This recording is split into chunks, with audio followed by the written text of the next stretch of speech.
So today I'm going to show you how to make a delicious brioche bread and butter pudding, and on my table are the ingredients, so let's first go through them. We have 6 large eggs, we've got 100 milliliters of double cream, we've got 400 milliliters of whole milk, we've got 200 grams of sultanas, and I've soaked these sultanas in boiling water for just for a couple of minutes to help sort of rehydrate them before we use them. We've got 6 thick slices of brioche bread, and we're going to take the crusts off before we use the bread. We've got 60 grams of unsalted butter. We've got 75 grams of vanilla sugar. Vanilla sugar is sugar that's had vanilla put into it to give it a nice vanilla flavour. If you don't have vanilla sugar, then you can use the same amount of 75 grams of castor sugar, but then you need to have the seeds of a vanilla pod in there as well. We've got half a good heaped teaspoon of ground cinnamon, and we've got 75 grams of sliced almonds, which are optional. We're going to put this on the top together with the almond flavoured amaretto. It's always important when you're doing a dessert to give the dimensions of the dish that you're using to help whoever wants to do the recipe. So we have an oval ceramic dish that is about 12 inches in length. It is 8 inches across, and it is about 3 inches in depth. And I've lightly buttered the dish. So I've cut the crusts off the 6 slices of brioche bread, and now I've taken my half teaspoon of cinnamon and stirring it into my 60 grams of unsalted butter. I want to mix that in really well, and then we're going to take this cinnamon butter and spread it onto our brioche bread. Just make sure it's all completely mixed in before we go to that. Take some of the butter and spread it generously onto your bread.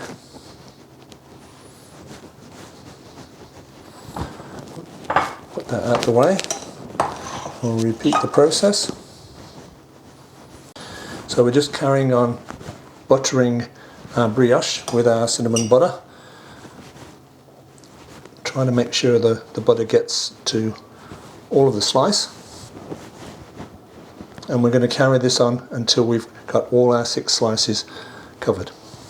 So we have our 6 large eggs into our bowl, and we need to give them a good whisk, and we're going to add our sugar, 75 grams of vanilla sugar, and give them a good whisk to help to melt the sugar and get those eggs well mixed together.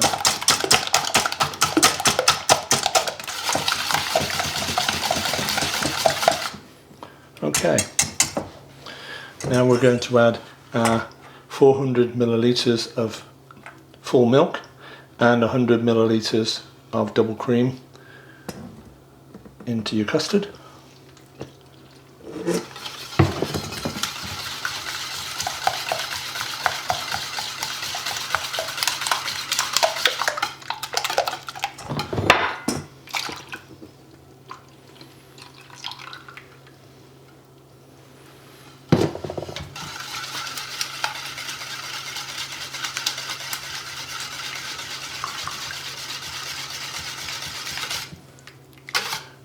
Okay, and now we're ready to start putting together our bread and butter pudding.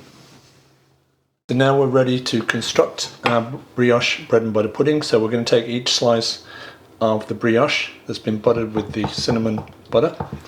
We're going to cut it in half and then turn it around and cut it into quarters.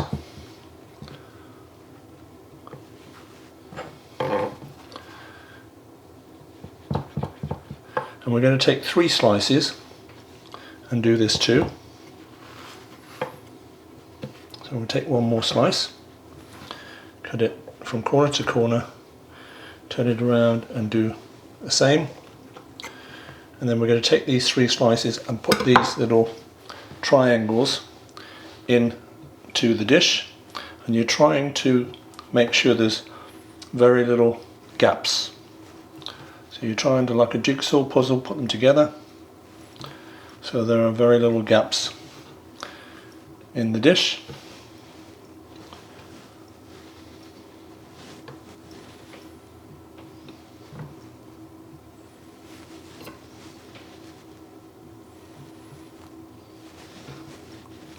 Like that.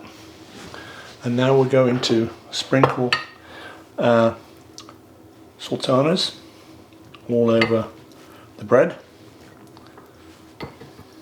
And we have a lot of sultanas here with 200 grams. But I want to make sure that I don't get any of the water that's still draining back out of the sultanas. Now the reason we soaked the sultanas in the hot water to help reconstitute them. If we didn't do that, then they wouldn't plump up as much and they would suck up some of the moisture from your bread and butter pudding, and it won't be quite as silky in the texture.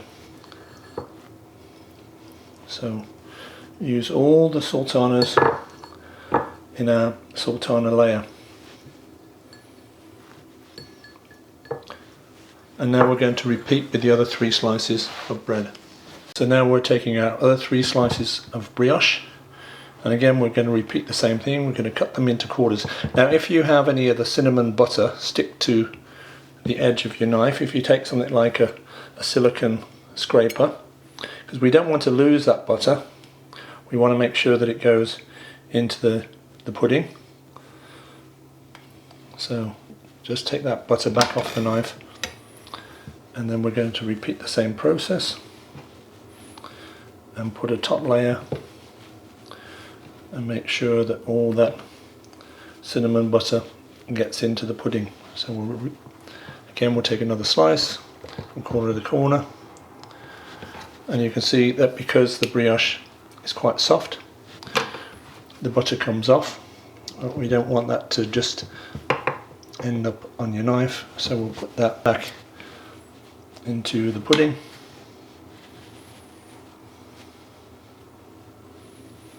And we try to keep this as neat as we can.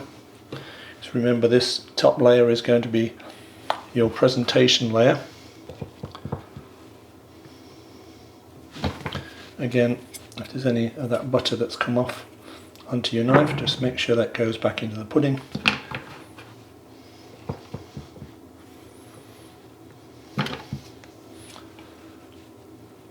So you don't lose any of that flavour.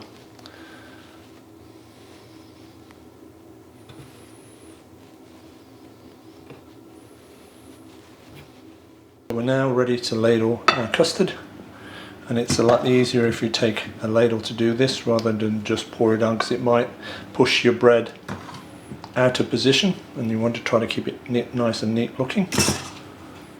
And you can also see that my egg custard mixture is nice and mixed, so the sugar and the eggs and the milk and the cream are nice and evenly mixed together. We also try to not get any drips on the edges of the bowl. I do have a few, so when I've finished filling the custard into the dish, I will get a clean wet cloth and just wipe the edges so it keeps it nice and clean when it bakes.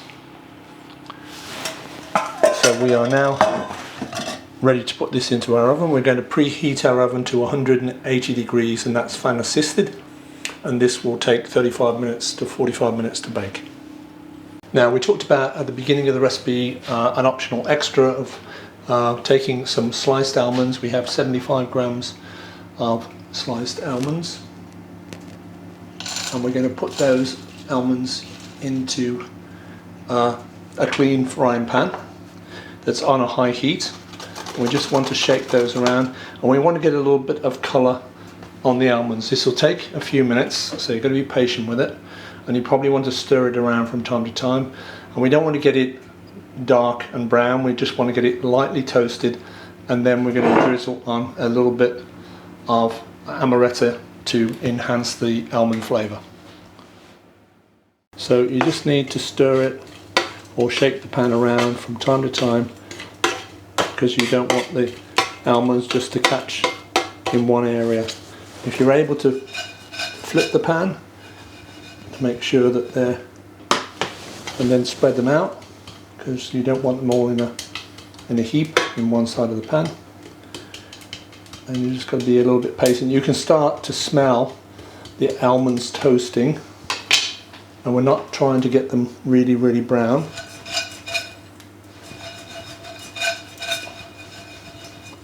Just lightly toasted there. You can start to see them get a little brown in places, but we need a little bit more.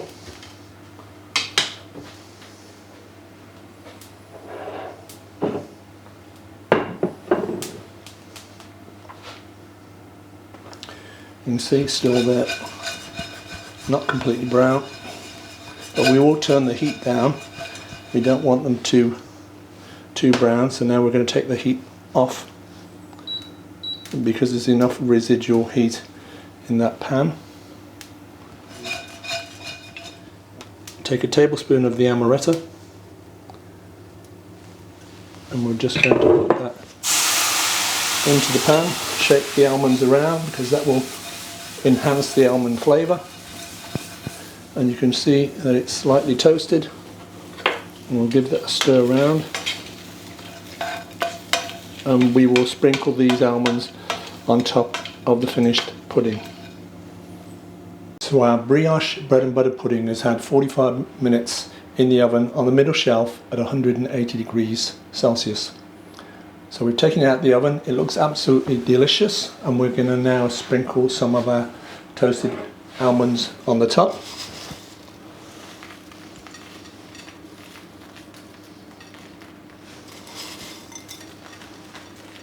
Give it a nice crunchy topping, and then we'll save a bit to put on the individual portions to make sure everybody gets some nuts. We portioned up a piece of the brioche bread and butter pudding and put it into a bowl together with some delicious homemade vanilla custard. Enjoy!